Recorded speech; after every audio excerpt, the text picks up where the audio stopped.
Rekan-rekan mahasiswa Magister Akuntansi Universitas Terbuka, selamat datang pada pembelajaran mengenai menganalisis akuntansi manajemen strategis dan keberlanjutan. Model praktik ESG menggambarkan bagaimana keberlanjutan dikelola secara strategis melalui 4 komponen utama, yaitu input, proses, output, dan juga outcomes. Input mencakup faktor kontekstual seperti regulasi, kondisi internal perusahaan, serta ketersediaan sumber daya manusia dan keuangan. Tahap proses menekankan peran manajemen puncak dalam merumuskan strategi, menyelaraskan struktur organisasi, dan menjalankan inisiatif keberlanjutan. Selanjutnya, output mencerminkan respon pemangku kepentingan yang berdampak pada kinerja jangka pendek, sedangkan outcomes menunjukkan hasil jangka panjang berupa peningkatan profitabilitas, nilai perusahaan, legitimasi, serta ketahanan bisnis. Perspektif teoritis New Institutional Economic Theory menjelaskan praktik ESG melalui 4 tingkat perubahan institusional yang saling berkait. Pertama, nilai, norma, dan etika yang terinternalisasi dalam jangka panjang menjadi fondasi budaya keberlanjutan.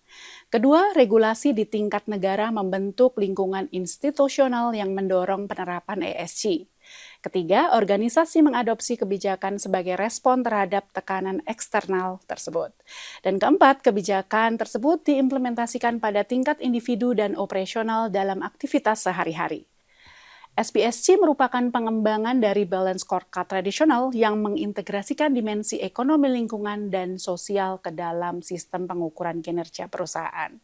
Selain itu, berdasarkan studi International Corporate Sustainability Barometer, praktik ESG dalam organisasi dapat dipahami melalui 3 elemen utama, yaitu sustainability intentions atau komitmen terhadap keberlanjutan, sustainability integration atau penerapan ke dalam proses bisnis, dan juga sustainability implementations atau pelaksanaan nyata dalam operasional. Aspek kritis dalam penerapan Sustainability Balance Scorecard menekankan pentingnya integrasi keberlanjutan ke dalam strategi perusahaan secara menyeluruh. Hal ini mencakup penyelarasan tujuan dan juga KPI berkelanjutan, penggunaan indikator lingkungan yang relevan, serta dukungan struktur organisasi dan juga komunikasi strategik yang efektif. Selain itu, keterlibatan karyawan dan juga pemangku kepentingan menjadi faktor penting untuk memastikan implementasi berjalan optimal, disertai evaluasi dampak ekonomi guna menciptakan nilai bagi perusahaan.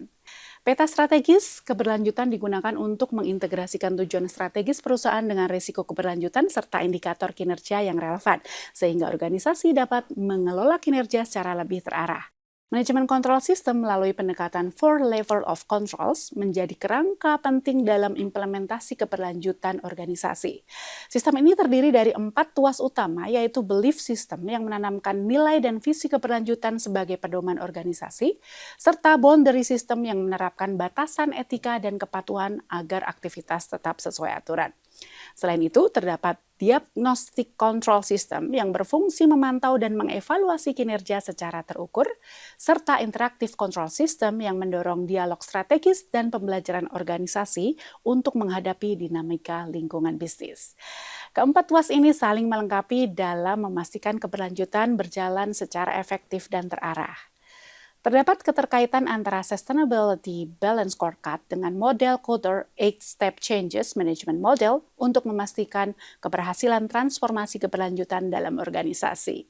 Pendekatan ini menekankan pentingnya tahapan perusahaan yang terstruktur dalam berubah, kemudian mulai dari membangun urgensi hingga mengintegrasikan praktik baru ke dalam budaya perusahaan, sehingga strategi berkelanjutan dapat diimplementasikan secara efektif dan berkelanjutan.